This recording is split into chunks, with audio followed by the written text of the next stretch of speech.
Did you start? No. Yes. Oh, you're recording me? Okay, cool.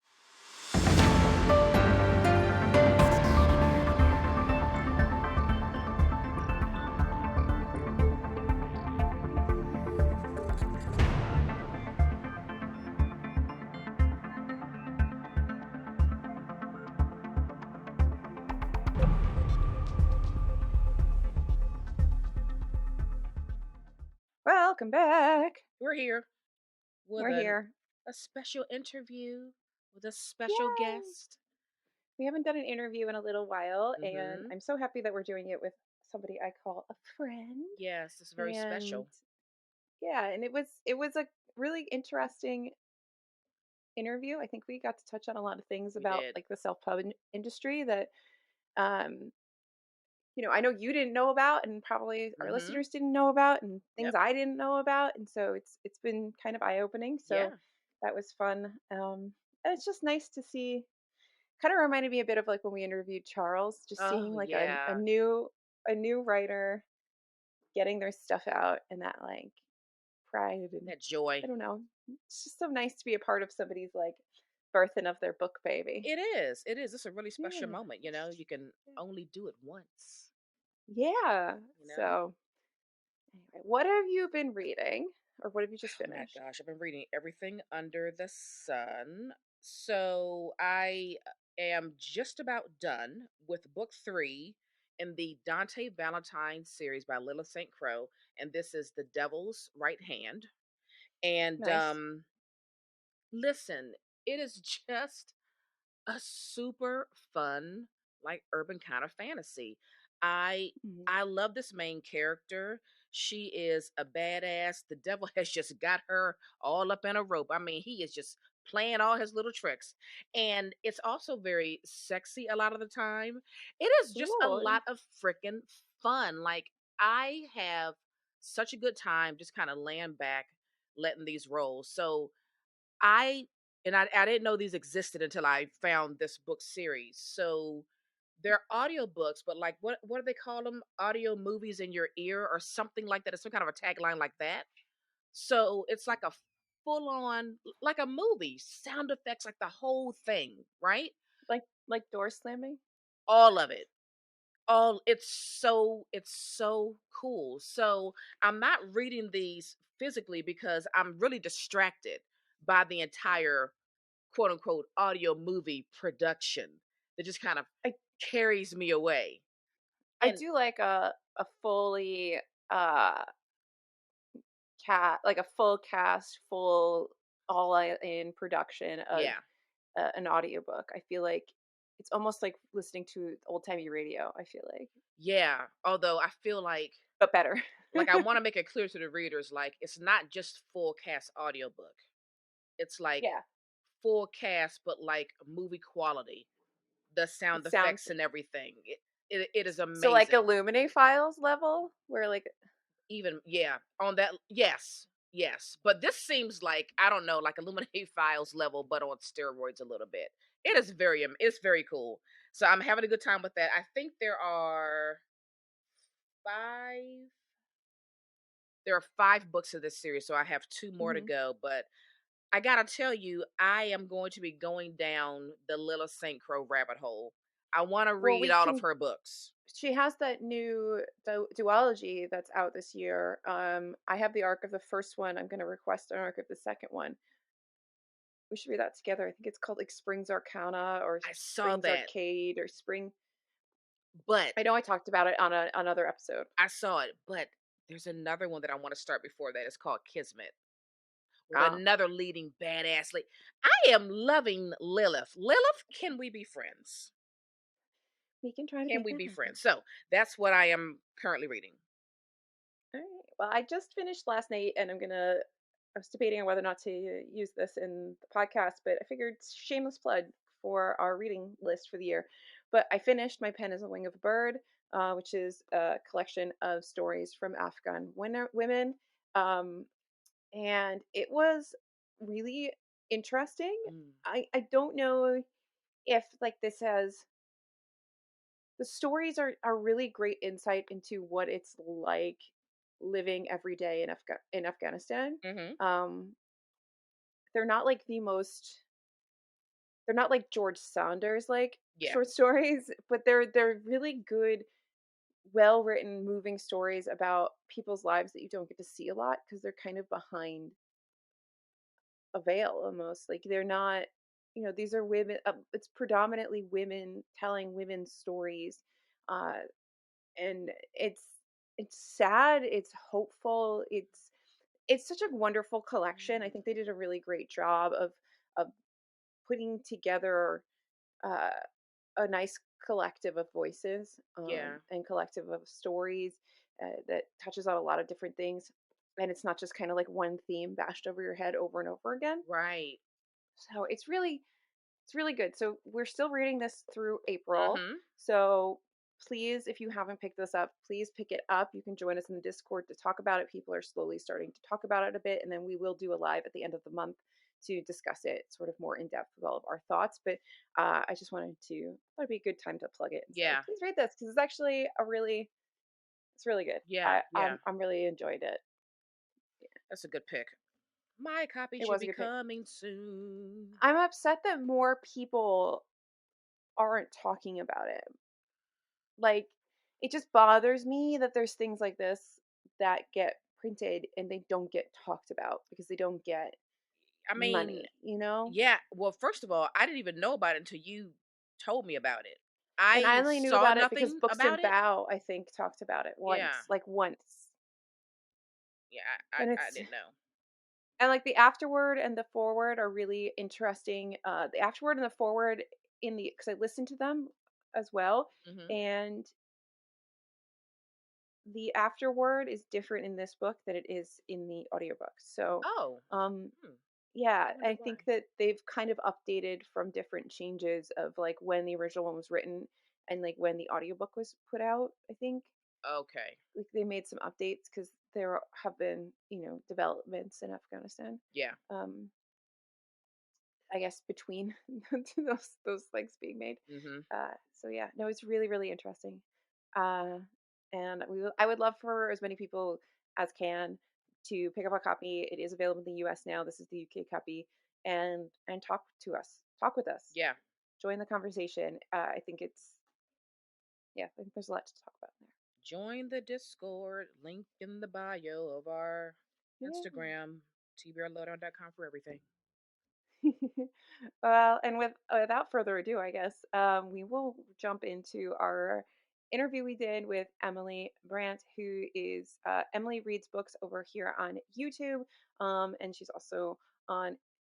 She has a different handle everywhere, so she will tell you in Yeah. the intro. But she wrote a book, collection of poems called "Letters from Hades," Mhm. and it was a lovely collection of poems. It's a really interesting take on the Hades and Persephone myth, and we just had a really lovely conversation about what it's like to self pub Yeah. and the perils and pitfalls Mhm. of self pub. So yeah, I hope you guys enjoy, and we'll see you, I guess, at the end. So we have a special guest with us here today, Emily from Emily Reads Books. She self-pubbed her first collection of poetry this month, actually, of recording in March, a few days ago. And we're just happy to have her on here to talk about writing her book, the whole self-pub process, as she's seen it as a Mhm. first-time self-pub author. So welcome, Emily. Hi, thank you. Welcome, welcome. I'm so excited to be here. So excited to have you Oh, on. thank you. Yes, thank you for agreeing to join us. It's taken us a little This is time. our first time talking to a self-pub author, right? Yeah, everybody else has been traditionally pub that I'm aware of. I don't even know if anybody has Yeah. been like hybrid or both. Oh, wow. Everyone's been Right. I hope I traditionally. do okay for the first one. You're gonna do great. Yeah, yeah. I mean, it's definitely an area in which I think people want to know more about in terms of the hmm process. And I think a lot of writers are probably trying to figure out which way do I go? Do I just do straight self pub or do I do traditional? So this should be a good conversation. I'm sure you have a lot of insight to give to people. It's always good to hear people's Yeah, journeys. So why don't you start by just kind of introducing yourself a little bit more in detail, where people find you, all that stuff, all the fun stuff, sure. business stuff. Yeah. Okay, so on YouTube, which is like, I guess where like my the most of my following is at Emily Reads Books, and that I started like a couple years ago during the pandemic, just like a lot of other people. And then on Instagram, I'm EMIL.Y Reads Books. There's too many Emilys who read, I guess. Um, and I mean, I don't really like use my TikTok very much, even though I probably should. And that's Emily Writes Books, which, you know, we got like a little bit of a difference there. Yeah. And I'm almost 25. I turn 25 next month, and I like currently live in Belgium, so like things are like crazy and different, and that definitely like influenced like everything that I had to do with this book. So that was interesting. Yeah. Interesting. Okay, well, now I have to ask, well, What? like what? Same. Naomi's the perfect nosy neighbor. She's like, "What you doing?" Just imagine me peeking out of my blinds. What do you We'll be mean? mid conversation. She's like, "What's that guy doing?" I love that. I mean, I'll probably like end up getting into it more later, but like with the self-published journey, I would say, like most things in the world, a lot of it revolves around the US and the UK, Mm-hmm. because the majority of publishing houses are in both of those countries. And Mm-hmm. so in Belgium, there are 3 national languages, which is Dutch, French, and German. And so all of or most of the local publishing houses only publish in those languages. And like sometimes they publish in English, but they're very, very picky because even though a lot of people here read in English, it's not what they primarily publish local authors in. So going through everything, like most of the self-publishing platforms and all of that is very US centric. And it was actually like a hurdle to go through. Yeah. Okay, interesting. Yeah. Well, Huh. it's going to be interesting to get Yeah. to. Yeah. Do you want to tell us a little bit about the book that you wrote, maybe why you chose to write it, all of that? But then I know I didn't put this in our little brief, but I was just thinking about it. Yeah. You have a passage that you really like that you'd like to read for us, or is that too much to spring on you at 11 something at night your time? You totally can, but I feel like I should go grab it so that I don't like misquote myself or something. Run. Don't look at my messy apartment. Okay. Okay, so my book. So Yes. I think one of the You're questions you asked me was like what made me want to be a writer, and then like what inspired writing this book. Because this isn't the first like thing I've written, I suppose, but it's the first thing I've ever published.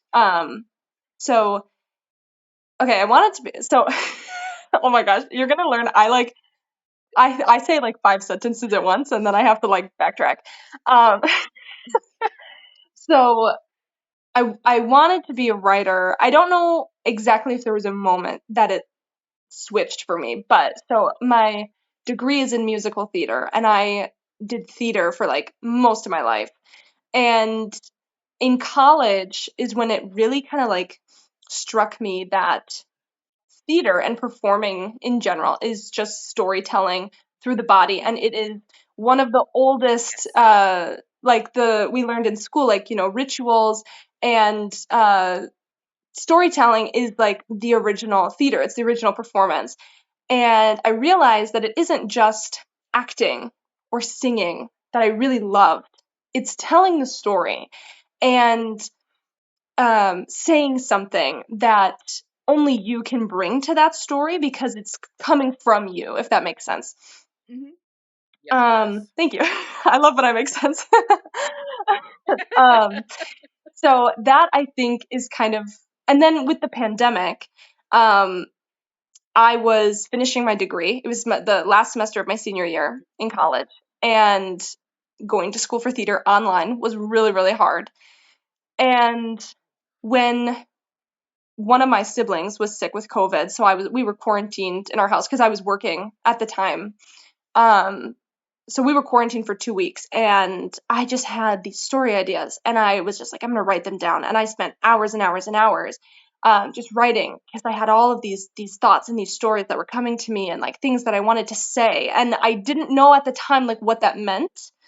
And then I moved, well, years later then, I moved to Belgium, And I had this thought. I've always loved the story of Hades and Persephone. It's like by far been my favorite Greek myth since I was into mythology in 6th grade. I remember my friend Erin had like a children's book of Greek myths, and so like obviously they were very watered down. Oh, if you hear squeaking, it's my dog. Um, Suki, my goodness, Suki. Suki has joined the podcast. It's all right. Mine'll bark soon too. It's Yeah. fine. I remember sitting on the floor in my friend's mom's bedroom reading this book of Greek mythology for children, and the story of Hades and Persephone came up, and I was like, oh my gosh, this is like the best thing I've ever heard. This makes so much sense. Okay, please. This is awesome. Here. Um, so I was so taken aback by the story and how beautiful it was, and it kind of stuck with me for my whole life since I heard of it. And then this summer, since moving to Belgium, I had this thought, and I had been wanting to write poetry, and I was going through a pretty rough patch mentally, and I had all of these feelings and like just like things in my heart wanted to like bleed onto the page basically. And so I had this idea, and I was like, okay, what if like we see Hades as this very dark, ominous person, but in the in the mythology, he's rarely truly like that. Um or very, yeah, so sorry. I'm so sorry about my dog. They're They like are like babies. babies. You don't I am understand. very. They Maybe I should not have had on this hoodie. I am. Okay, I took it away this time, so she can't play with it. I feel bad. Okay, so but very rarely in the mythology is he truly this like harbinger of like death and everything. Like he's so much more this like he's seen as the partner to her. And I was like, okay, what if I wrote these poems instead of just like poetry directly from me? Like, what if I like channeled that through him, and that they were these love letters to his wife that followed him through all of the seasons and gave us kind of a glimpse into like what a year in his life kind of feels like or looks like. And so that's kind of where that idea came from. And it kind of happened very quickly. I think I wrote all of the poems within like a month or two, and like I would spend like 5 hours, and I would just like write everything that came to my mind. It didn't matter if it was good or bad. I just like wrote it all down, and then I was like, oh my god, I have like almost 100 poems. So yeah, and then that's kind of how that idea came into being. Wow. Sorry. Do you want to read us a favorite passage now? Sure. There are so many that I really love, but this is actually one of the last ones I wrote. It takes place during summer, so this is what it looks like in my book.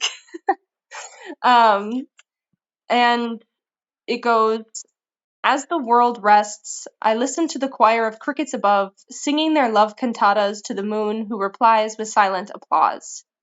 I wonder if they know how many find respite in their everlasting devotion to another who will never return the kindness in full. So, it's one of my favorite ones. I really love the perspective you took on this. I feel like, it's not new for somebody to reimagine the Hades and Persephone's myth, to put a spin on it, um, and tell us a tale. But I haven't seen anybody quite do it like this. And I really liked that unique perspective. Do you have any thoughts on why this myth in particular seems to resonate with people so much? Because I mean, it is so, and I don't think it's just because of like the ACOTAR-ness of it. Like, I think that it's a myth that really resonates, and seems to be standing true. Like, why? What are your thoughts on that? The way that I have kind of been able to feel that is that because we have this whole, I don't want to say trend, but there's this idea of like the bad boy and the good girl and they get together, or like he's only soft for her, like in a lot of these dark romances, stuff like that. But I almost think, for me at least, what it is more is that Persephone is one of the few Greek goddesses that we see have any sort of agency within her own myth. And depending on which translation you read, like when Orpheus comes to beg for Eurydice, like it is Persephone that he has to convince, not Hades, because she is the one who is really in control in that situation. And the same with the Heracles myth when he has to tame Cerberus. And it's interesting because, like, depending on the myth you read, she is either seen as kind of this damsel in distress who gets stolen by this man, her uncle, which is so messed up, and taken to the underworld where she is like depressed and everything, and then ends up finding the beauty in that or in him. Um, I think it's also kind of that like Beauty and the Beast idea of like finding the beauty in someone or something or your situation where it just seems like everything is going so horribly wrong, but there's still something beautiful that comes from it, whether it's the love that you find in another person or the fact that even after all of the grief and the hardships, like spring will still come, however you want to think of that. And I think, like, I mean, if you go even further back, Hades doesn't even exist, and it's actually just Persephone as the queen of the underworld, and it was always her. And so I think for like modern day women, I think that's why I in particular latch onto her as a mythological woman. But I really relate to that, and I think that that's something that a lot of other people can still relate to versus a lot of the other myths where it's like some of them are just so out there. Like this one at its core is really a love story, whereas so many are like Zeus comes down from the heavens and impregnates someone as a goose or something. Right. Well, So somebody got impregnated by a pigeon, and that launched an entire religion. So, I mean, There's that. So I gather you've read a lot of Hades and Persephone retellings. Do you have a favorite or one that you recommend to everyone if you want to even dip your toe in mythology? Maybe you haven't I before. actually, this is maybe a surprise. I haven't read that many retellings of Hades and Persephone. Yeah, Really? I am not a purist. I don't he's care a if people read. purist. I've always just been one who loved the history of the myth itself. Mhm. And Ah, got yeah, it. and I'm a huge Beauty and the Beast fan, which is why I kind of bring that one into play as well, where it's like I've read a million Beauty and the It's a Beast little retelling. crossover. Yeah.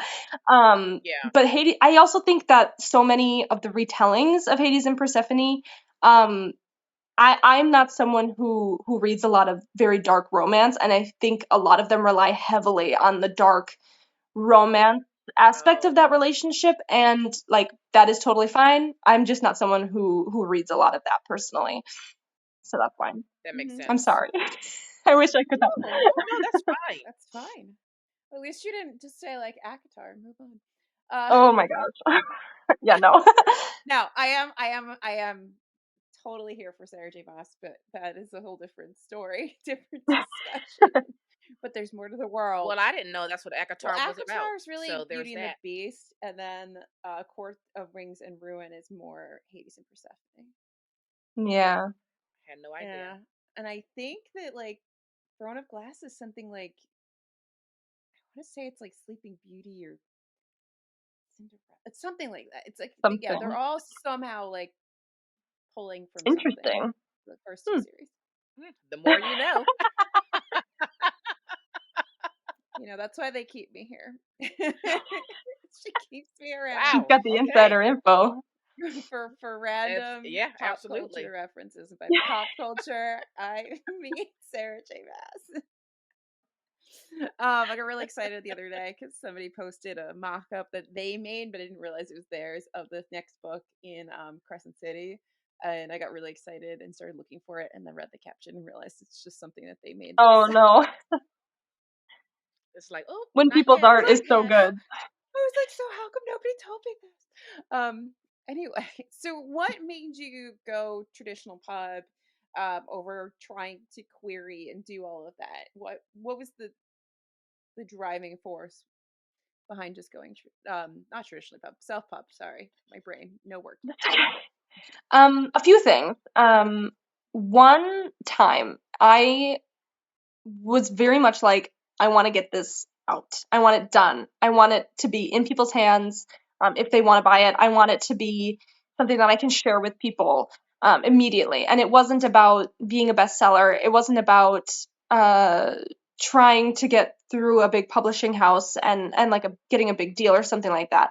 Yeah. That was I would say, the first part of it. And then I have to say, the more that I learn about the publishing industry right now and the way traditional houses are working, the less I want to participate in what feels like a rat race to me.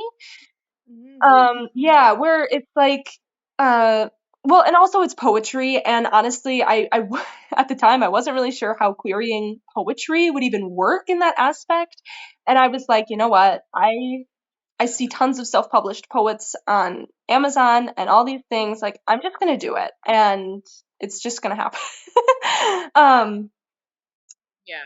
and yeah, the whole mess of querying, and since COVID, the fact that agents have been having thousands more submissions since 2020 per year, and the waiting time of months and months and months to hear back if they even want to represent you, and then the same with publishing houses, and royalties are going down, and it would have been probably minimum 2 to 3 years before anyone would have been able to see my book. And if I was honest, I didn't want to wait. I wanted it to be done.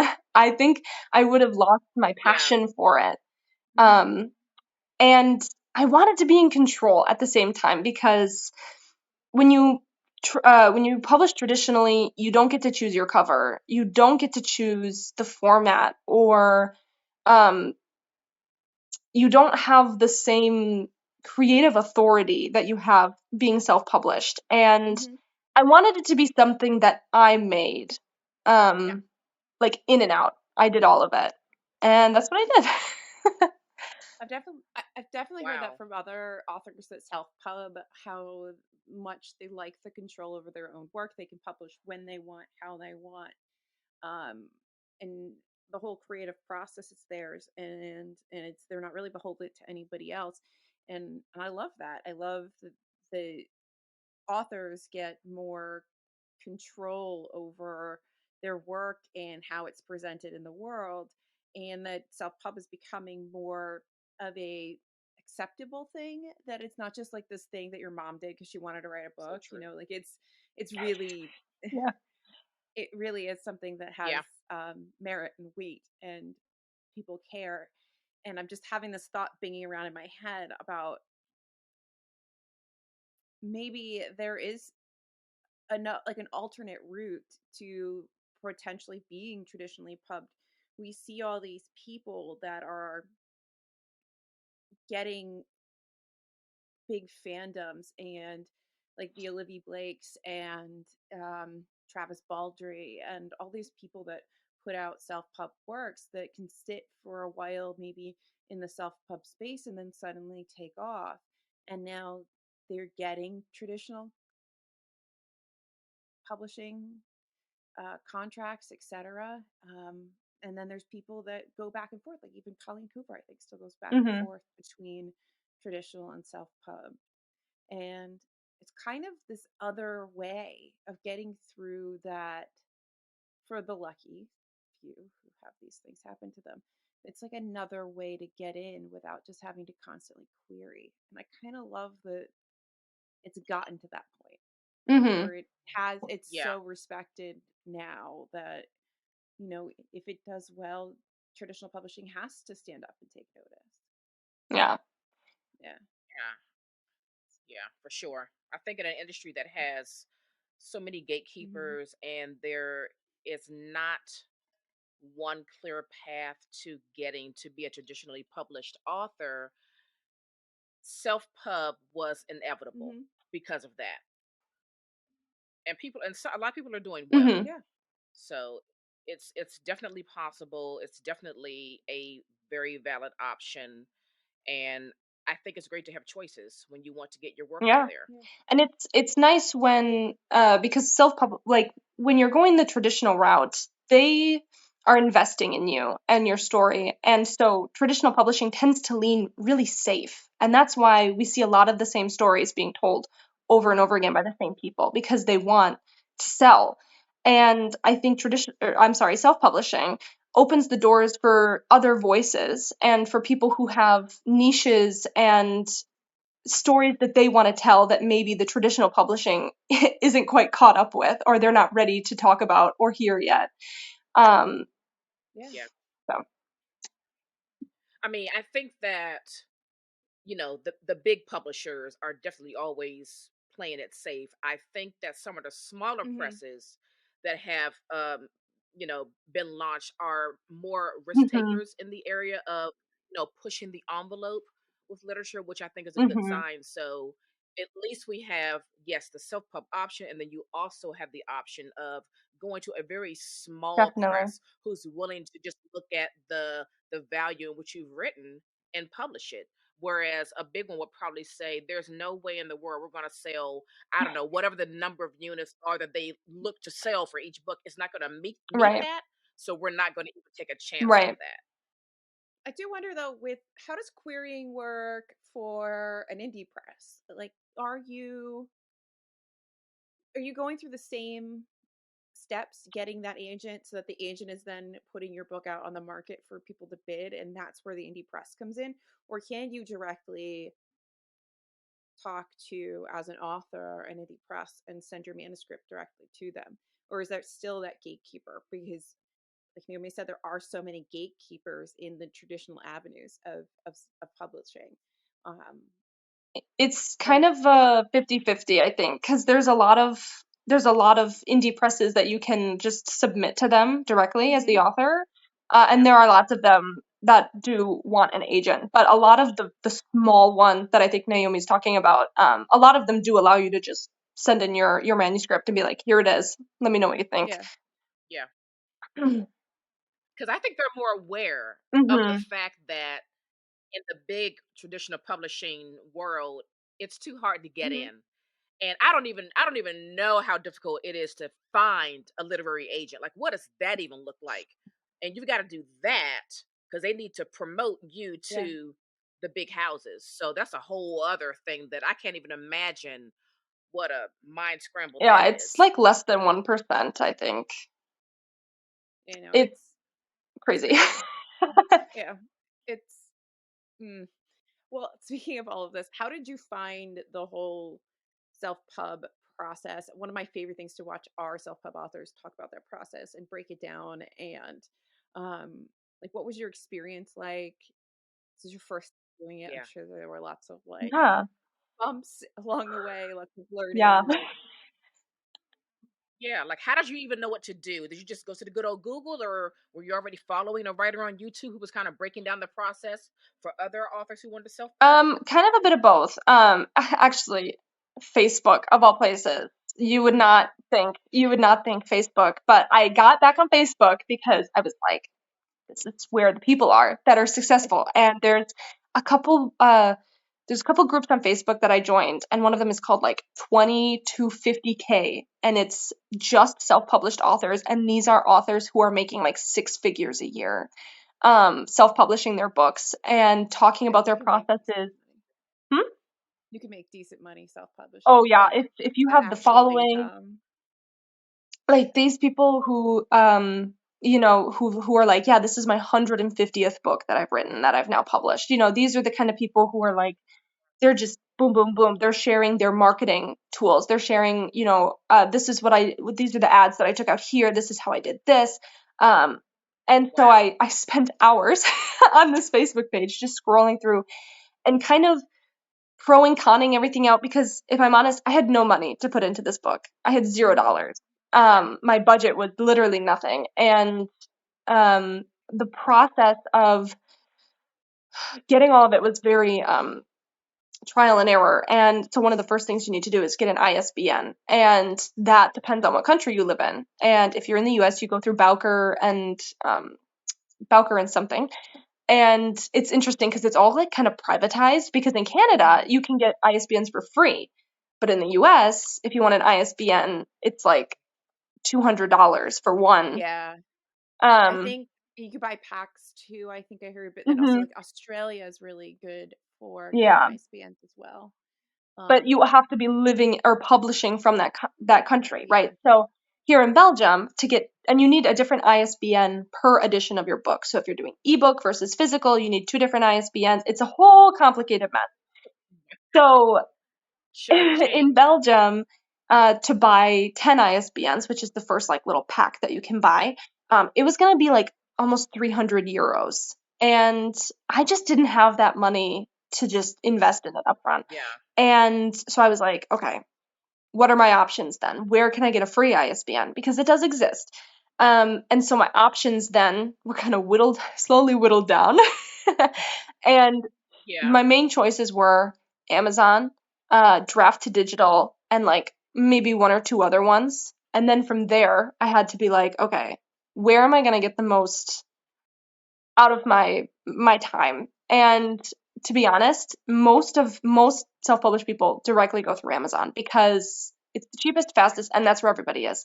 I didn't want to do that because morally, I was like, listen, I don't want to be Amazon exclusive. I want it to be available there for the people who want to purchase it, and that's the best way for them to do it. But I couldn't like morally be like, yep, only on Amazon. So I went with Draft to Digital, which meant that I took a big cut on my royalties overall, per book, but it did allow me to have it available on ebook on virtually every platform, including libraries. Um, Okay, so draft to digital is an Amazon thing, No, it's no, a separate but it thing. doesn't lock. Oh no. it's Oh, a separate yeah. thing. So Okay. what it is, Oh wait, is that the name of the yeah, yeah, service? Okay, yeah. got it. Sorry. Okay. Draft to digital. So So what Okay. they this is do, why So you interesting. need all these resources because it's very confusing. I think they do it on Yeah, purpose. yeah. They want to make it confusing so that you go to Amazon because it's so easy. Um, Right. So basically, what it is it started as just an ebook thing where you could upload your manuscript and they would turn it into an ebook and you could have that available. They recently have started doing physical copies, and they technically are my distributor. So Okay. a lot of people also use Ingram Spark, but Hmm. Ingram Spark requires, I believe, $50 upfront and your own ISBN. And like I said, I like didn't have the money to Ingram invest. Spark's really Yeah. expensive. It's what I've Yeah, and if you don't sell stuff, like you can lose money on Ingram Spark because like yeah, say Barnes and Noble Yikes. buys 50 of your books, but only 10 of them sell, they ship those fuckers back. Oh, I'm cursing on my own podcast. Ship those fuckers back to you, and you get Yeah. deducted for them. yeah. Because what Wow. happens is brick and mortar bookstores. So if you want your book in a physical bookstore as someone who's self-published, um, most publishing houses, what they do is they give them a wholesale discount between 40 and 50%. And so on Ingram Spark, it's, I believe, 50%, or it's like somewhere in that range. So they're paying 50% of the wholesale price of your book to have it in their stores. And then you get your little royalty from that, and then they get the extra money that they got on the discount for their store. And they're Right. only, let's say your book is $10, they're only paying 5, you're getting, let's say, Like a $3 dollar. after printing Yeah. cost, yeah, whatever. And let's say, yeah, like Alyssa said, if they only sell 10 of the 50 and then they're returning 40, they want their money back on all those books that they just bought from you. Wow. So that you're technically giving them uh you're giving them a refund. And Mm-hmm. depending on how you work it out, you can either get those copies back and maybe try and resell the physical copies on your own, but a lot of the time they end up just being destroyed, and Hmm. like recycled or burned or however they handle Mm-hmm. that. So it's a tough world. Mhm. Tough for trying to um, publish your own book. Yeah. So you can draft to digital. Draft to digital? Is that what you? yeah, Is so that what? Okay. Draft to Digital uses the same distributor and printing as Ingram Spark, but it's free. That's the difference. It's free. I got a free ISBN from them, and I didn't owe them any money to do anything, but they do take a little bit more of your royalties. So I'm making less money per book, if that makes sense. But Hmm. for me, Yes. it was like, okay, that's just what I have to do in this situation because that's just how the cookie's gonna crumble. Um, but it's cool because their like support center is amazing. They've always got like I'm not sponsored. I promise. Their like customer support was impeccable and like really it's really easy to use, which I really appreciated as someone who's just trying to figure it all out. Yeah. Yeah. And then Wow. how did you deal with like the formatting and everything? Because I hear a lot of people talking about Vellum and then other people talking about Atticus, and now Atticus is not as robust as Vellum, but it's cheaper. And then some people use, oh God, InDesign. I've seen people use Mm. InDesign, Adobe InDesign, to format their books. So this was probably the hardest part, but Look at Amy's direct- face. She's like, I have no idea what you're talking about right now. No, the only thing that makes sense to me is InDesign because I've used that for years. So that makes sense to me. I just don't know these other programs you're So talking they're about. very Because specific. InDesign is a layout They're program. specific for actual like mhm. publishing. Yeah. Well, And I it was an interesting process because they were poems and some of them have weird formatting on top of it. So they like I had to Right. really, really, really like work around how this all worked. But I actually listen, I did it through Google Drive because I was like, yeah, Naomi, you guys, I am like the thriftiest self-published No, author this is ever. fantastic because I think sometimes the Right? biggest barrier to actually self-pubbing your work is realizing how much upfront cost goes in. Hmm. Because there's a lot of costs that the publishers take on. This is why it's so competitive and all of Yes. that. And obviously, you can do things in different budgets. You could publish a book on the cheap, or you could publish the book for a ton of money, Right. by getting all the things Yeah. and getting like this artist and that artist and how many times you want to get it copy read and all of that. So there's so many ways that you can spend money on your book, and there's so many ways to save it. So I love that you're being super frugal, because I think sometimes it's Mm-hmm. just like getting your book published, or in Hmm. my case actually finishing your book. um but um they're mine. Okay, I'm There we not go. alone. You're not alone. I told you they were coming. I have an Amazon package coming, so I knew they'd be. But yeah, no, I love that you're doing this on the cheap. I don't think I could format something in Google Drive though. I Oh my think gosh. I would lose my mind. I Yeah, how was that? That's why my eyes I was like, yeah. Doesn't whoa, Readsy okay. have a formatting thing? Yeah, but with using it for like poetry, I was like it wasn't turning out the way I wanted it to, and it ended up being so complicated. I was like, you know what? I'm gonna just do it the way I want to. So Because I think I that Readsy Yeah. is free, or at least very low it is. cost, minimal Yeah. cost. So that is another option for people that just heard Google Drive and kind of lost their minds for a second. So yeah, Reedsy, I am probably gonna use that for my like novel, but since this was poetry and the formatting of some of the poems was so specific, I couldn't wrap my head around how it worked in that case. So what I did is I went to Google Drive and I watched a bunch of YouTube videos, and I I like Mm-hmm. changed my page size, and then I like did all these little things, and then I like exported it to PDF, and then I would upload it to Draft to Digital, and then I would look at the preview, and then I would be like, okay, is this right? And then it would be wrong, and then I would go back, and then I and then I would change it again, and then I would Just export let it, it back and forth, back and and I forth. just kept doing it until it was right, and it was so trial and error, and the ebook was a struggle. I had to like email them, and I was just like, hey guys, I don't understand why this isn't working. What am I doing wrong? And they were so nice. They sent me these graphics and they were like, yeah, our ebook system is a little bit different. So like with your poems, you have to do 4 enters after each one and it'll automatically do a page break. So then I had to like if you look at my PDF of my Mhm. of my book for the ebook, it looks whack. It looks so weird. It doesn't look correct. But when I uploaded it into their Wow. system, it made it correct. So it was like fine.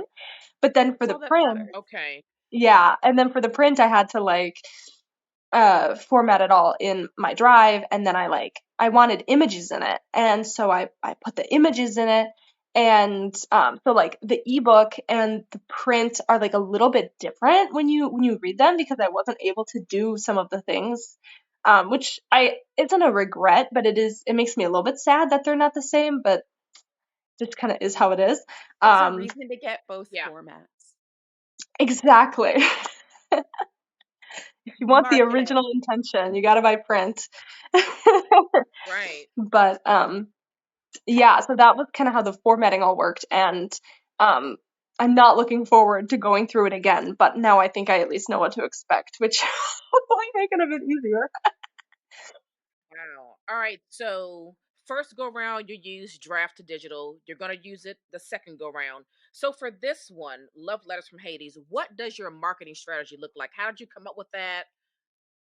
Give us that whole breakdown on your marketing. Yeah. So because I had no money to invest in this, like ads were not really a thing. And Hmm. what I wanted with this was to have it be just the beginning of something. And I was like, it doesn't need to be great. It doesn't, when I say great, I mean like big. Sorry. Yeah. It didn't need It to be should be anything. great, Emily. It's just not gonna be to keep using ACOTAR. Yeah. Like, I was Right. just like, I wanted this to be um, just something that I loved and something that I wanted to share. So how my brain wrapped around this. And you have to understand, I have like ADHD, so it's like really hard for me to follow through on anything in the first place. Hmm. And so marketing, yeah, it was interesting. Yeah. So, um, my main focus was really like my Instagram, because I thought that was the best place to like share the poetry, and then I shared it on Facebook because that's like where my family was, and I knew that they wanted to see it and whatever. And Yeah. if I had the money to put towards ads, I would probably do ads on Instagram and Facebook, but I just like don't right now. So I don't have any like paid things, but I started a newsletter, and I was like trying to contact people and like get into to contact with them so that they could hear about it. I opened up the book to ARCs and like reached out to some people, to just be like, would you be willing to review my book? And oh my gosh, what else did I do? Yeah, and then I really was just excited to share it, so I did like this weird countdown, which I was worried if people were I annoyed thought by the that, but I didn't countdown really was care. cute. Okay, good. I was like, this is either the most annoying thing in the world, or people are gonna be like really supportive. You know, I've Um, seen Right. authors do that all the time. Katie Wismar, who's like one of my Hmm. favorite self-pub authors, that's like OG self-pub author. She does that all the time. All the time. okay, that makes me feel She's got a better. Yeah. very good like career of being a self-pub author that's like nice to kind of see like her journey Mm, from like, beginning to where she is now and continuing on. So I would check her out. She's I inspiring. definitely To should, people because that I think marketing is probably the one part that I didn't have like the time or the brain space to like really focus on it. And I would say if I had one regret, maybe it's that. Is like not either putting aside money to market it or to just like do it more. And it's interesting because you hear so often like, oh, you just need to go viral on TikTok, and then mhm. people will buy your book and they will talk about it. And the thing is, Like TikTok it's is really that hard. easy. Yeah, Like it's that easy. Just go viral even if on it's hard TikTok. to go Right. viral on. But also, it's so niche because it's not just Hades and Persephone, it's poetry. And yeah, it's not just poetry, it's Hades and Persephone.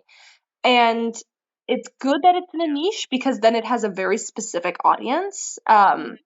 of people. But that also means that going viral on TikTok, like, TikTok doesn't know who to push your video out to. Yeah. Um, so I think Hmm. if I had more time and like energy to put towards that, like that is definitely, yeah, my marketing was #rough and non-existent. But I mean, I think that sometimes I don't know. Sometimes word of mouth is the best thing. And also it's the first thing you're doing. Sometimes you Yeah, just have to get the thing out there. And and that's what I wanted. you've learned a bunch of stuff and then you're gonna do it again and you're Hmm. gonna learn a bunch of stuff and you're gonna do it again and you're gonna keep doing that and That's right. hopefully it keeps building and getting a following. I think for self-pub people that I've followed, most of the time, the only reason why I know them is because somehow I follow them on something, and then Mm-hmm. I kind of want to support somebody, and then sometimes I think it's trash, but then most of the time I actually really enjoy it. To keep talking about Katie Wismer, like she writes like books, but she also has poetry collections that she puts Mm. out every so often, and I like her poetry. It's not, epic, sweeping, academic poems, but as when you follow somebody and you have that parasocial relationship with somebody, and you read something like poetry where you can actually see like personal development, I guess, over For time, sure. like Yeah. collection to collection, it adds something, and then you want to buy their vampire book because you're like, I love watching her grow as a human. I'm gonna, and That's so right. That's right. there's Yeah. all these other quieter ways, I think, Mm-hmm. of slowly building that audience. And once you have an audience, they're there. Like, what are you Yeah. gonna? That's That's it. it. They just That's exist. it. That's it. That's so Yeah. true. Yeah. Definitely. So next up, you say, okay, you got something else in the works. Are we doing another book of poetry, or are we doing a novella or a full length novel? What are we We doing? have Naomi. We got so much going on. Like nosy neighbor moment. Here are the blinds. What are we doing? So If I we have. Well, ever have a photo shoot, I need you behind the set of blinds. Just like, I have a couple of things going on right now. So Okay. I have my NaNoWriMo book that I've been like in the works, and that's hopefully it is in the editing stage. And once Perfect. that's finished, this is gonna be the first time I really invest some deep cash in my books, because I want to hire a professor. I'm gonna Okay. get for my full length novel, an editor for it. I want someone to like really. I want this book to Yes. be like. I want it to be good. Yeah. Because poetry, I feel like, is one thing. It's a little bit harder to edit someone else's poetry. You can give notes on it, but I Yeah. feel like it's not the same. mhm. Yeah. I think you could lose a lot if you did too much editing on someone's Yeah. poetry. Yeah. And so with that, I didn't go the editor route. But with this one, the novel, I really really want to. And because I want this book to read as professional as possible. And Absolutely. but then I also do have some more poetry coming up soon. I have we have a companion to this book will be coming, and Oh, it will be Oh. from Persephone's perspective, but it's going to focus less on the relationship between her and Hades and more on her own self and her relation to the world and the way that it has treated her. Um, are you and going to talk so about the mother? a little bit. Okay, It because the we it need the mom. Yeah, I haven't really touched much on Demeter, and I feel like mother-daughter relationships are so complicated always, and Greek mythology is no exception. Demeter. um, Right. yeah, and but it's still gonna follow her through the year. However, instead of it, like Love Letters from Hades is really like his love letter to Persephone, to be like, I care about you. I love you. I know you're sad. I know you're depressed. I know that I did this to you and that we have kind of done this and now here we are. This is a lot more Persephone really telling him how she feels about her place in the world and how lost she is and how she feels like her life is an open suitcase. She can never put her clothes in the drawer because she's always coming, she's Mm. always going. Um, and so it's a lot more reflective on her and her telling him like, look at this is like who I am now and this is what I've become. Um Right. and then I have another collection hopefully coming out in the next year. And that one will be like my first like personal collection of poems, which will be like my poetry. Well, it's all my poetry, but like about me. Personal poetry, Yeah. not Yeah. Yeah. narrative poetry. Yeah, Yeah. I love So that. I kept Wow. thinking, Do you well, want, or sorry. no, I'm just gonna ask her, what genre is the novel going to be set it's a in? If you want to even share that much. It's all right. It's a dark fairy tale, so it's it like teeter-totters on YA new adult because that's like what I read. And it's a portal book where the beginning takes place in Chicago. Look how happy she is. She loves a good portal. Oh, Naomi. I do. I Um, do.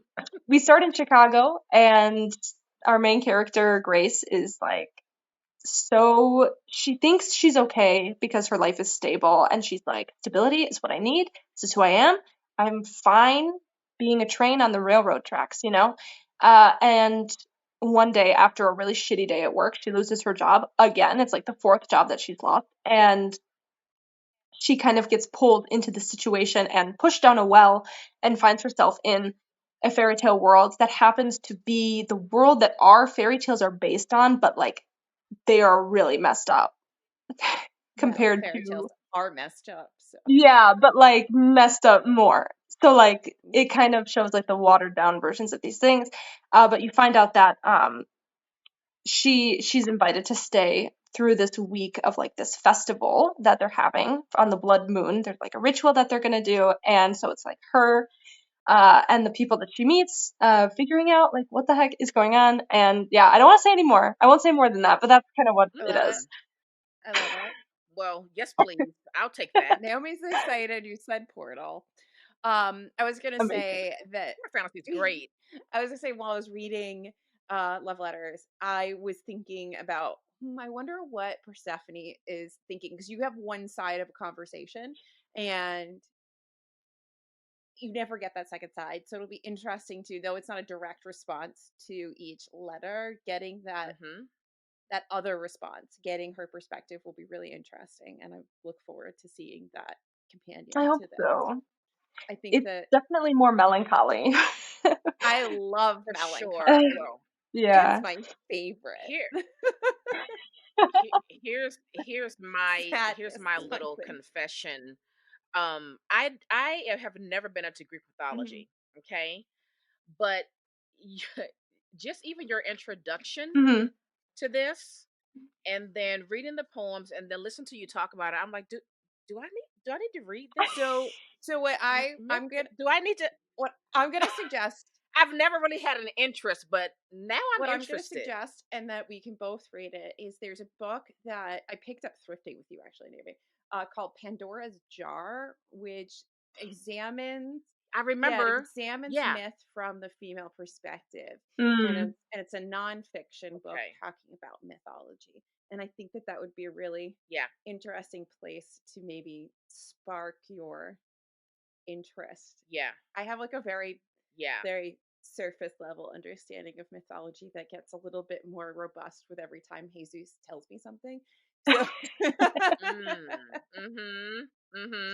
but there's definitely certain things like, I mean, I find the Hades and Persephone myth just so interesting to play with in retelling, hmm because you can take it to that dark romance side. You can, I'm really loving Lore Olympus and how hmm dark that graphic novel is, but I mean, it's so very interesting watching, especially when they, you extrapolate it out into all the other gods and hmm people that would have been around them in these myths, and you see how they kind of all interact. It's all very interesting.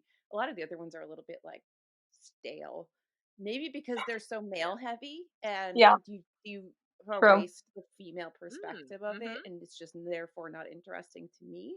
Maybe that's why Jesus is more Right. interested in it than I am. But Yeah. yeah, no, I'm excited to see that. Yeah, I What do think. you work? Sorry, Oh, sorry. I get excited. I was just gonna say, I Two feel like the. ADHD. Naomi has two ADHD people on. She's like, I hate this already. I'm okay. Look, When I'm in editing, I'm going to probably lose my mind. That's Oh, when it all Naomi, happens for me. That's when I have I'm my so meltdown. sorry. it's okay. Um, She'll yell at me later. It's fine. I was just thinking, like, when you read Greek mythology, the more that you think of it as like a family drama series, the more better it is. Because when you realize that it's not just like a bunch of like random people, right? Like these people are all like related. So like Yeah. Hades is Persephone's brother, and Zeus is her father. So there's and Demeter is also Zeus's brother. So it's like it's all family. And when you start breaking it down as like family drama, it gets way better. Yeah. It gets juicier. Yeah. What Mhm. are you? Because I think this episode is going to go out at the beginning of April, and Hemi is very upset about something. I Mhm. apologize. What are you working on for Camp Nano? Do you For want to Camp share? Nano, Mm. I'm editing. I'll be editing my novel, the one that Naomi liked. My goal is to get through that. Do you have a timeline in place for that already in terms of when you want to be getting that out to people for copy editing?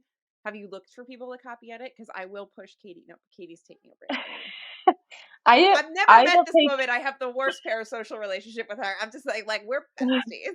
I like it. I like how you Yeah, support I love her. I it. like it. I would definitely take any recommendations. I have a couple people's like websites bookmarked on my computer. Mm-hmm. Yeah. Timeline wise for the book, my plan, if there is a plan, is to have it like like in a good place by like June, and then have that like maybe being sent out to like copy editors or developmental editors, just like make sure that we're in a really good spot. And then my goal would be to hopefully publish at the beginning of 2024, which is so far out. But It'll be here it's before you because know it. I mean, not really. I suppose when you look at the traditional publishing timeline, it's so fast. Yeah. I would look But at, yeah, I would figure out copy editors or however you want to do it, whether they're doing developmental or whatever. I would look at that sooner rather than later because some of these people are actually not, they're booking out until like October. So you might not yeah, even that's get true. Yeah. the book looked at until the end of the year. And that could change your That's a good point. timeline of actually publishing it, especially if Pretty whatever smart. they come back Right. with, like, Yeah, that is true. I they're should write like, that down. you need to do so much work on this, Let me just. and now you only have. Make a note. Write that down. Right. Oh, and do you plan to just keep it digital for the second book, or are you going to do print as The well? goal is to do print as well because Okay. I can't not. I feel like I love holding it in my hands. Mhm. It doesn't feel real Absolutely. unless it's in my hands. So then, Yeah. are you? So for the cover for this, because I think there's a couple like areas where you can sink a lot of money, and one being the editing art areas, and the other being cover art. Cover Yeah. design. Yeah. Did you? What did you do for this one? What are you looking to do for the novel? Do you have any Yeah. ideas going So forward? this one, okay, full disclosure, I made it on Canva. That's fine. And for the companion, to keep consistency's sake, that one is also because I wanted it to be like the same, like the same style. Mhm. For the personal collection of poems, I commissioned my cousin, who is an illustrator, Ooh, to make that nice. one for me, which I'm really excited about. And then for my novel, that is the other place that I want to invest most of the money that I can too, because I think a cover is like the most important thing, and I am not amazing at art or anything. Yeah. And so my goal would to be to find someone who makes art for it in the style that I like, in a way that like looks really good, hopefully, Yeah. so that people buy Yeah. it. So Yeah. For one sure. of the things I feel like I watch so many people that are self-pub authors for tips for a book that I haven't even finished. Um, You're gonna one get day there. You You're got gonna it, get Alyssa. there. in 900 years, I will get there. Um, I'll be 400 years old and I'll be publishing a book. Uh, Rebecca Thorne, who wrote Can't Spell Trees Without T, it says to make sure that you have the commercial rights to Yep. your cover images so that you have the Mm. ability to do whatever the hell you want with them. Yeah. With the Canva ones, with their free use policy, it's okay for books. They said like that's all good. But beyond that, I didn't have any plans to use those images beyond that anyway, so that was okay with me. Sorry, But me that's being a all like, nosy neighbor. My neighbor is just walking by the house. oh my That's god. what it's doing. So that is like protected under like the free use, which is not actually true for their Yeah. paid ones, which is interesting. For their Why? paid What images. happens for the paid ones? If you use Canva paid images, well, some of them, you have to like do your extra research and make sure that you get your copyright through them, because a lot of the paid images are from third party people, Ah, That makes actually. sense. So yeah, Okay. so the free Canva images are all free use for trade, as long as you're not just selling the image as yeah, is. yeah, yeah. Right. So that's why for the book, like that was okay for me, and that was like whatever. But yeah, for the cover, when I hire like a cover designer for my novel and everything, yeah, I think that will all hopefully be like in like the contract. So Yeah. the Wow. most controversial question here is about the use of AI. And do you have Oh yeah, thoughts on AI? I'm I think it's I think hard. AI has its place, and I think here's like my thoughts, and this could change. I am always subject to change when I learn more information. Like I'm not someone who's like, I will never change my mind about this. My mind on AI. Oh, I'm frozen. I can see you're good. Oh. Oh, Oh, you're okay. I'm so Sometimes sorry. it just does things. You're good. Oh, okay. It does things. um, so my thoughts on AI are, it has its place, and I think if you use it for inspiration, that's one thing. The minute that you're using it to profit off of, because what my understanding is that AI is taking other artists' work or their style and using it to create a new image based off of something that already exists. Me as a creator, me as an artist myself, I feel like I wouldn't be okay with that. So I will not hmm support doing that for my own work. Um, and so I would much rather just buy art from the author and have them make something for me.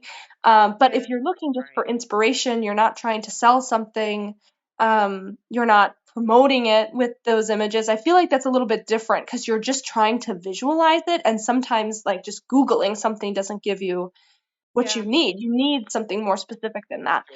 Sure. Um, there's a lot of people who are talking about AI like writing your books now. I know that's like a big thing. Oh, Uh, it's so bad. yeah. I've played with chat. What is it? Chat GPT. Yeah. Um, Yeah. because sometimes like, so full disclosure, Lit Bro's last thing on 1984, like 90% of that is my own writing.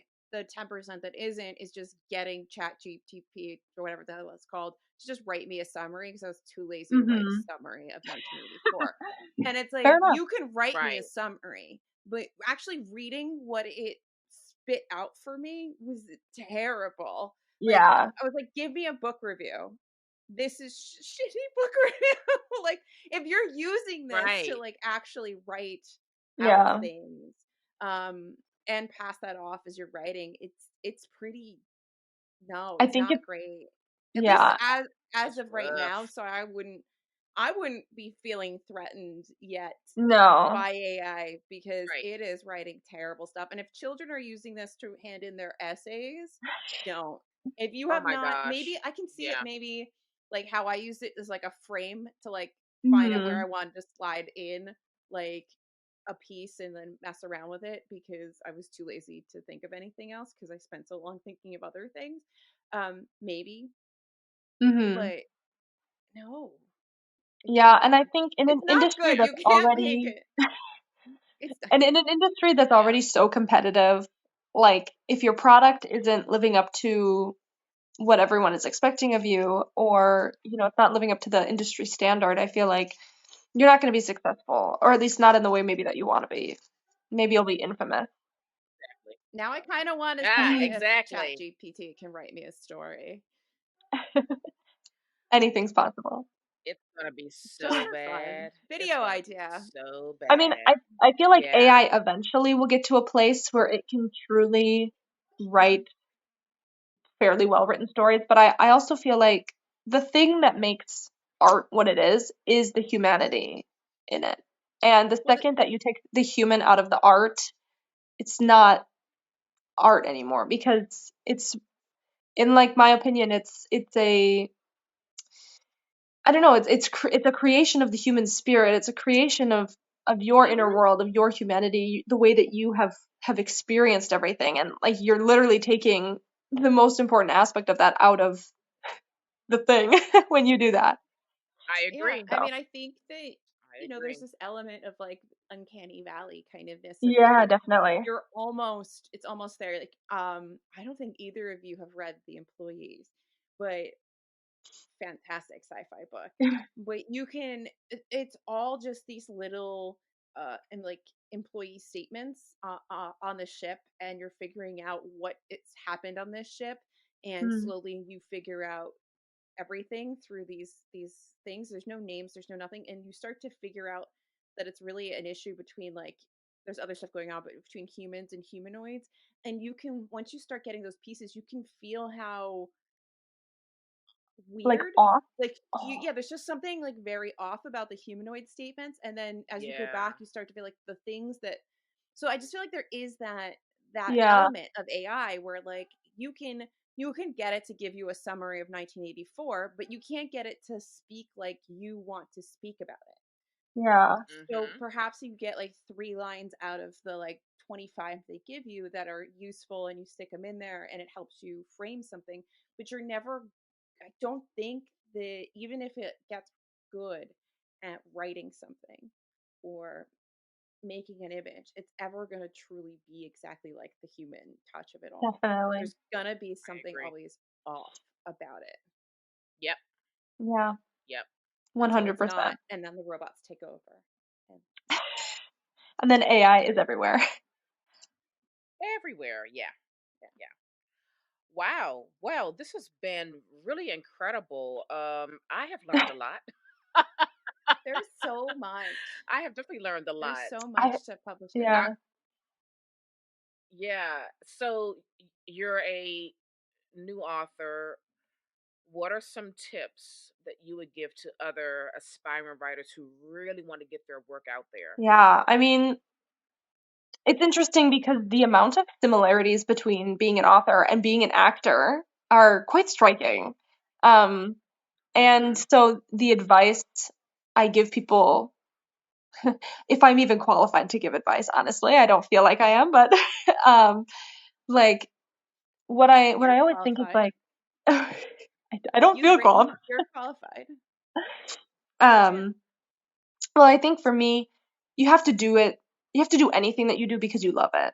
Like first and foremost. I mean, I think most people realize that publishing and being an author isn't necessarily the way to make $1 million, because we can't all be Stephen King or whoever, like we're not all Right. doing that. And I think if you have a story to share, and whether it's just like your life story or like something that you learned, or you just are feeling so much that you just need to share it, um, I feel like that's enough and that you should create it. And like, I never expect anything I write to be a bestseller or for people to all love it or anything like that. But to just know that I was able to share that part of me, and that there are people who were like, wow, I like really understood what you meant when you said that, or like that is what made it worth it to me. And so I always am just like, do it if you love it. If you love it, please just don't let anything hold you back. And then like in terms of like advice for the actual publishing part is like, I have to say, just like listen to the people who have done it already, and Mm.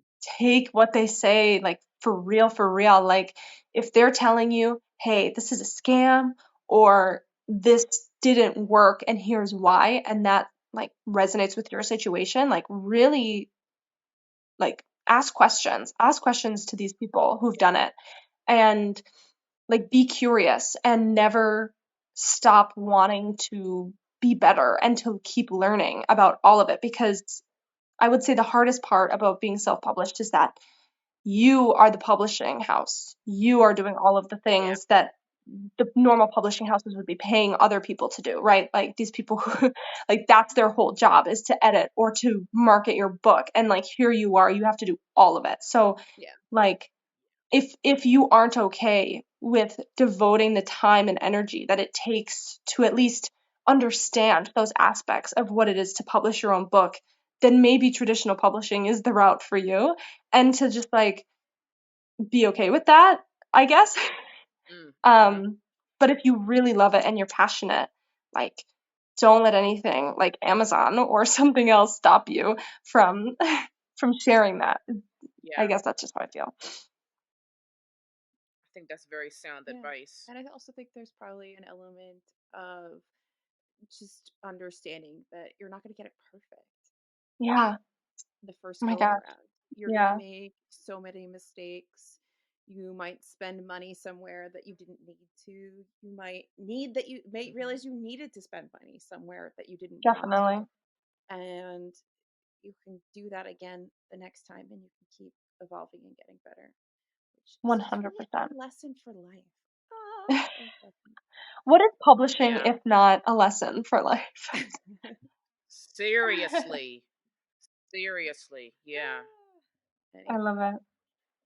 so do you want to go into our regular old end of show questions? It's been a while since we've interviewed anybody. Let's do I love So you it. it. have I got two. Let's You do got it. you got it. You're here. You're my ready. answer. Okay. Two older books you love. So I hope you meant like books that are actually old, because that's what I went with.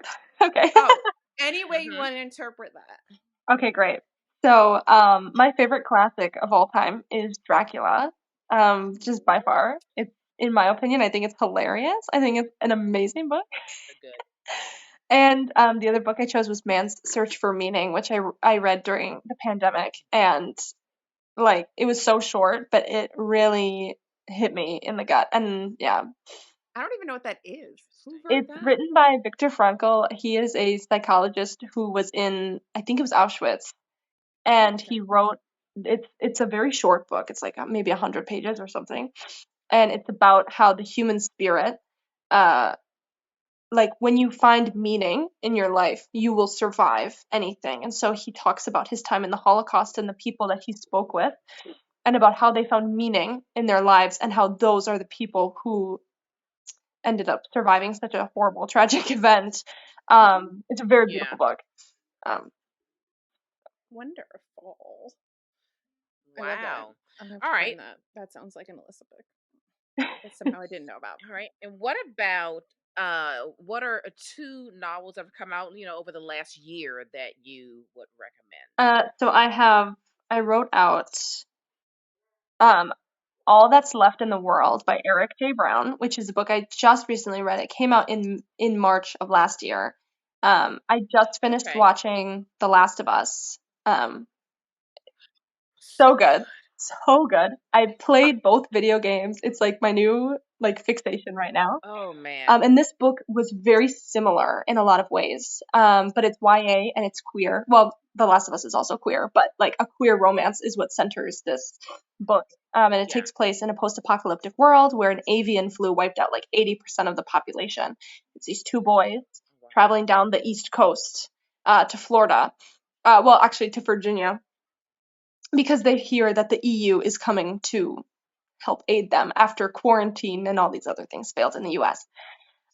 It's very awesome. I loved the book. It's very The Last Yeah. of Us, so if you like that, it's a good one. And the other book that I'm actually currently finishing it. I had it on NetGalley, but I wasn't reading it because of the HarperCollins strike. Um, but now that strike is over, so I can read it now. It's called Out of Character by Jenna Miller, and that's like another queer like YA. I read a lot of queer YA books. Um, and that one is about a young girl who is in her first like female relationship, but she has this double life where she does role play online through like text with some Oh. friends across the states, and Okay. these two worlds are kind of like colliding, but she's like very embarrassed about it because it's like really nerdy. um, I really Yeah. like that one too. I'm almost done with it, so those were those. I like the cover for that Nice. second one. I just looked it up. Also, the It's Mercy so just cute, lost. right? Yeah, it is really cute. And Yeah. Mercy just lost her mind downstairs, so Oh I no. muted that for you guys. I think her nemesis walked by the house. Uh, she she has a feud. What are 2 books you want to recommend that everybody should read, must read, like your go-to recommendations? I have so many, but I wrote down An Absolutely Remarkable Thing by Hank Green, which is one of my favorite books of all time. And talking about like AI and the human spirit and all those things, I feel like it's very, very connects to all of Carl's. that. The Carls, Mm. I could cry. I need to reread those. And the other one is Babel by R.F. Kuang, which how can I not? I love that Ah, Kwame book. still has to read that. I think yeah. it's it I've never read a book quite like it, and I really appreciated it and everything, and I learned so much from it. And it was so good. It was Yeah. just so good. I listened to it on audiobook actually. Yeah, And I loved it. I loved it. it is really good. I'm excited for Wow. Yellowface. I think Yellowface is gonna. Yeah. I'm excited for that one Mhm. too. It's gonna be interesting Yeah. seeing her do like contemporary. Very excited for Mhm. that. Yeah. And then we already covered what advice you have for inspire for authors. What's one thing you've never written, like genre, that you kind of want to dabble in? Changing that question because we already covered it. Spot Oh, that's a good on. question. Put me on the spot. This is why I ask for my I know it's questions only like early. midnight and you're sick, No, so it's all let's good. go. Um, I always feel like I'm not smart enough to write sci-fi. Um, like I feel like I have to have such a good understanding of sci-fi or of like technology or space or anything like that.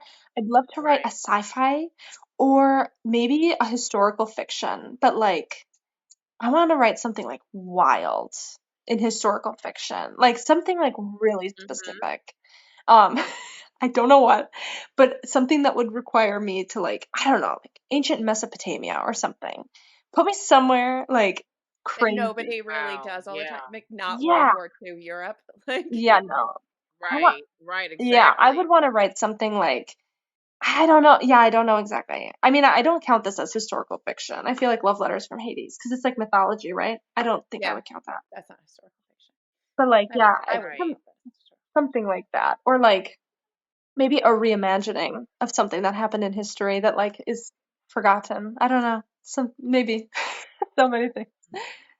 I wonder, do you Hmm. really need like a huge? I'm trying to think of the sci-fi that I have read. Naomi, you read more sci-fi than I do. Do you feel like you need to have a firm grasp on actual like modern science, or do you have to have enough of an understanding of it to create a plausible world? And then from I there, think if it's you don't creative. have I think if you don't have the deep knowledge, then you better be like having some kind of a science professor Yeah, on speed dial I because like don't, I to like yeah, because it needs to it needs to be layered in truth about it definitely. science. has to be grounded You know what I in mean? something. I feel like it Yeah. does ring So false though when you do read something, and it doesn't even need to be in sci-fi, but when someone tries to talk about like high level mathematics or science, Hmm. and you can kind of tell that they right, only understand, Part of it. yeah, like Yeah, vaguely a concept as opposed to really understanding the concept fully. But yeah, it kind right, of would be fun to write a book in space, but like there's got to yeah. be a way to do it where it's okay that you don't know stuff about space because it's maybe It's part of the yeah. whole shtick of it all is that it doesn't, Hmm. it's not I like think the hardest. grounded in reality in any Yeah, way. I mean, I think the hardest part is like making it all work because if you're on a Mhm. spaceship and someone is like, "How does the spaceship work?" You better have an explanation. Whether it's like right, exactly. science that we don't understand. I think I read a lot of Andy Weir. I've read all of like his stuff, and I feel like Mhm. that's where like he's so good at like explaining things that are real science for me at least, that like I'm able to follow it and understand it. But like he Yeah. knows his shit. So it's like, oh sorry, I don't know if I can swear. Yeah. That's right. I He swear all knows the his time. stuff. And like I think that part of that for me is like why his books are so good in terms of like sci-fi is because like I can like literally understand what he's talking about, and it makes me feel like a scientist. But yeah. But then you have stuff like Becky Chambers, and I loved her A Long Way to a Small Angry Planet, where I feel like even though that also has like that scientific base, she does take probably a lot more liberties, and I feel like that's sorry, not Well, well there's off definitely a topic. difference too between soft and Yeah. hard sci-fi Yeah. too, right? So Becky I'm trying to make a is little on the avenue for you to soft try part. this. There's got Yeah. to be like a little way to like wheel yourself into the genre. Because I'm thinking, so I've been reading that Emily McCosh lady, who's also self-pub, and she has these little sci-fi novellas that I've been working my way through, which I have to get back to a couple of them. And I think about those compared to like To Sleep in a Sea of Stars, or Christopher Paolino, or however you say his name, Hmm. Paolini. Hmm. He's like very nerdly specific about the science, like the whole appendices that are just like exactly how time works in space. It Right. scratches my nerd brain and I love it, but then I also love how that is all thrown out the window in these little novellas. And yeah, they can travel to all these different planets and time isn't really discussed. Yeah. Like time is sort of, Mm-hmm. you know, and like why does everybody able to breathe? Like you could get really nitty gritty, or you can just create Right. the space as just like a backdrop for the actual Yeah. story. Yeah, like Naomi said, like a soft Hmm. sci-fi. Yeah. Well, Naomi, it sounds like you've got book recs, and I would love to hear them. Oh, Naomi's got book Uh, recs. well, I don't have a lot, but like two of my favorites are. I mean, you got to read the Expanse Yeah, series by James S.A. Mm. Laurie. I That's still a have to finish must. that, but I don't want Every book's enjoyable. And then last year I got into John Scalzi. Scalzi, I still don't know how to say his last name.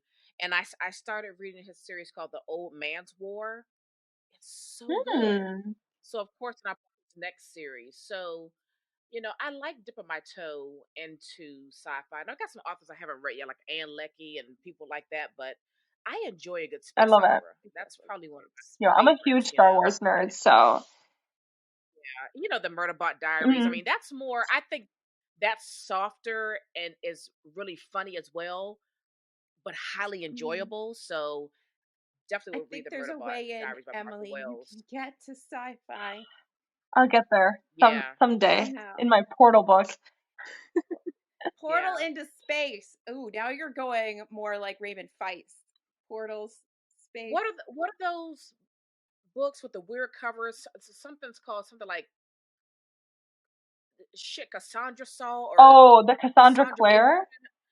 No, no, no. She's thinking. No, it's Oh no. and there's these really crazy covers like shit Cassandra saw something like that or blew up something like that. Yeah, shit I think Cassandra that Saw is the story, and it's a yeah, collection of stories, and it's a really weird, Wait, what fun Cassandra saw? cover. It says "Shit Cassandra Saw." Oh. It's Gwen Kirby, Oh. Julia Whelan. It looks like it's a bunch of different is that short stories.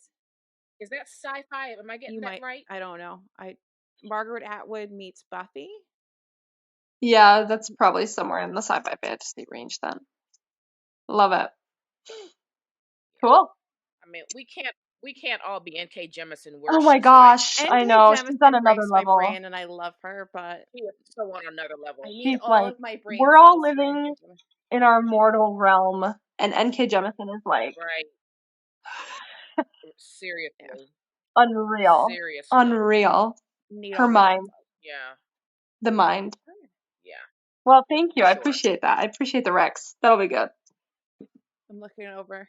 Yeah, the first two that they're just so enjoyable. I mean, like, just can't wait to get to them. Can't wait to read them. Don't want to leave. I mean, just so Yeah. enjoyable. Now, the Old Man's War, those books read really quickly. They're not that long. The Expanse series, those books are quite They long, don't but feel long. I don't know. You're just so immersed in the Okay. characters and the stories, and you Except for just want Abaddon-Skate. to I don't stay in like there forever. Abaddon-Skate, but I even like Abaddon Skate.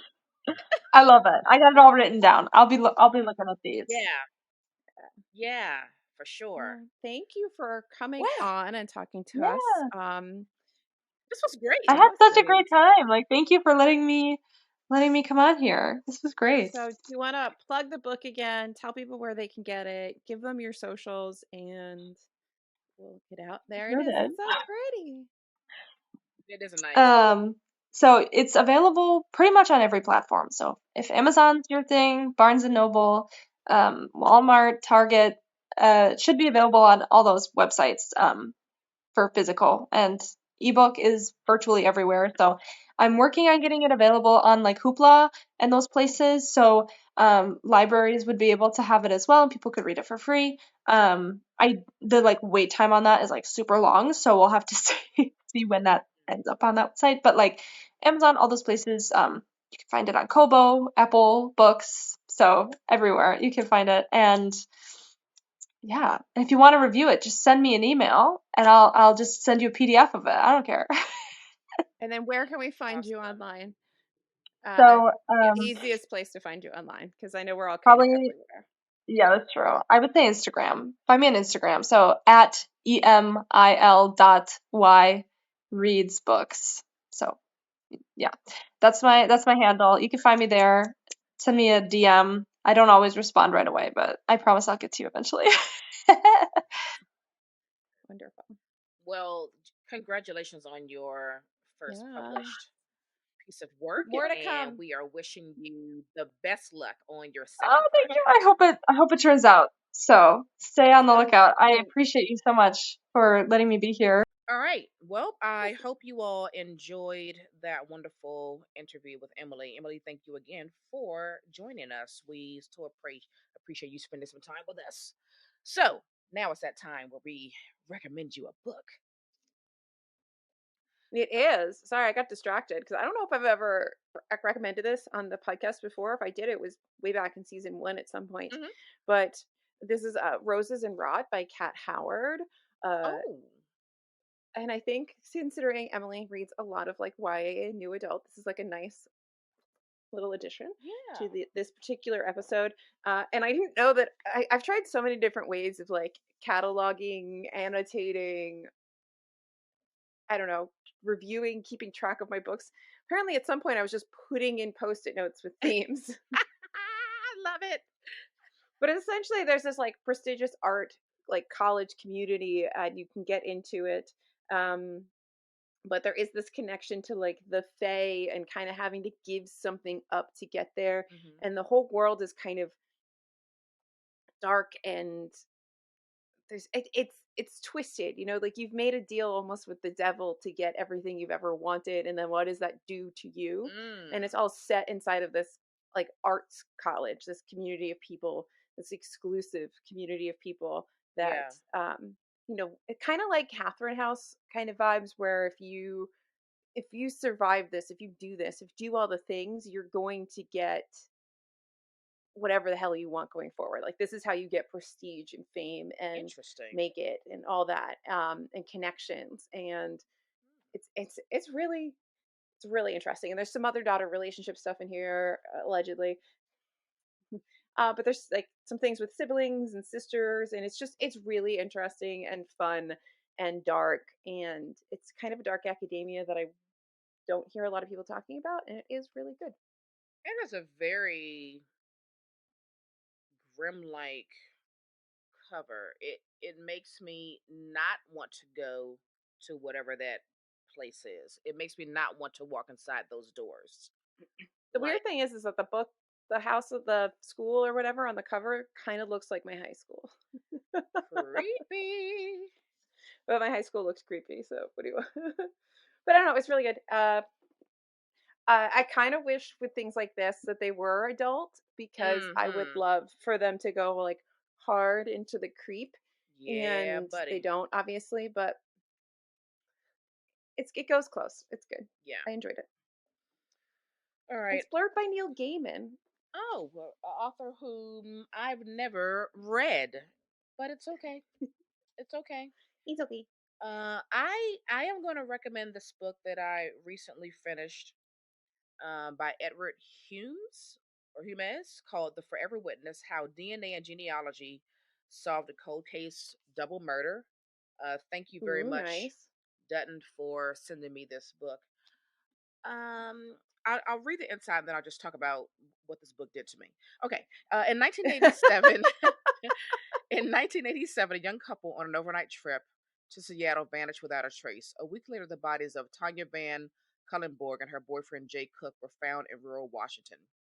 It was a brutal crime, and it was a perfect crime with few clues and no witnesses. An international manhunt came up empty, and the sensational case that shocked the Pacific Northwest gradually slipped from the headlines. Um, I really enjoy these kinds of books, and at the same time they terrify me and make me very nervous and very anxious because I'm a mom, and you always think that somebody's going to like harm your child. It doesn't matter how old they are. Like, actually, the older they are, the more crazy thoughts you have, because it's like you really can't protect them, and these things happen. And so this made me very fidgety and like super nervous and anxious, a little sick to my stomach, because yes, these crimes were very brutal. I will not ruin it for you all. Read this book. But what was so fascinating and so interesting is just how, from the time that case happened to the time that it was solved, seeing all the advancements with DNA and genealogy, it was mind blowing, because you don't really think about that. Like where we are now, like they can find stuff, they can trace Oh things. yeah. But like back then, you think about, my God, how many unsolved murders are there? Because you never ever think about, well, I don't think about all the cold cases either. All the cold cases that still exist, because at the time of those murders, the technology wasn't available for you to investigate or trace anything. And so it was really interesting just to see like how this area has moved forward to like catching criminals. It was unbelievable. So if you're interested in that kind of thing, and you can get past being horrified by the crime in this book, it is a really good look at the advancements of DNA and genealogy, and solving murders, which again, mind blowing. And there were ladies at the charge of this, which was also something I did not know. So, Oh, nice. yay for women. So that's The Forever Witness: How DNA and Genealogy Solved a Cold Case Double Murder by Edward Humes. You're really right. I'm like 40 and my dad thinks I'm going to like sometimes I think my dad thinks I'm still 4 years old and I'm like, "Dad, Mm-mm. it's fine. Like I know how to take care of myself." It's not you we're worried about. It's the other people that we don't know I who mean to murder you and harm you. That's what it is. Okay, when I You first don't even met have to you, go to remember wait I was for us. when we first actually met in person, I was visiting remember I was down at my dad's and then I came back Hmm. up and stayed with you and then I came up and my dad's like, "Do you really know this person? They're gonna murder you." And I'm like, "She's not gonna Valid. murder me. She has my address. Like she can come murder me if she wants to." Valid. Yeah. Yeah. Exactly. He's like, Hmm. "You met a person on the internet. Now Yeah. you're gonna go see them Yeah. alone." In a state that is not your own. Yeah. I know. Like you're gonna die. You're gonna die, dear daughter. Yeah. But No, I'm we, fine, Dad. or at least I try not to, like push all of my parental anxieties on to my daughters, but I that's want just to know what it where that is. energy was when I was dating online, Dad.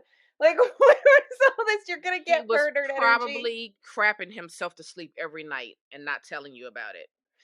Well, you know what I used to do? So I used to, because I didn't become like single in the modern age until like my mid 30s, right? Right. So it was very weird and new and different. And so, and early on, I would have a friend go to the same place, Uh-huh. and like sometimes they'd bring their whole family, and they would be there while I had dates. I love that. Yeah, and so then like if I needed, I could like swoop in and be like, "Oh my god, hey!" And then That you know, is yeah. genius. And then I always had my phone shared to like a friend. Yeah. So somebody could always track me as long as I was like just like put my GPS tracker on It's and or I'd so send good. like I'd send, everybody's all the information to people and be like, I'm Yeah. going out with Just this dropping guy pins to your tonight. friends everywhere. This is the one that, I'm supposed to Yeah. go here if you don't hear from me. It's Wow. really Well, like, and you weren't the yeah. only one doing that. You weren't the Oh only one. no. So But it's hard for guys to date. They have to wash their hair. there you have it. Any- So anyway, get that book. Get all the books. All right, that's gonna do it for us. Tell a friend, join our Discord, join our Patreon.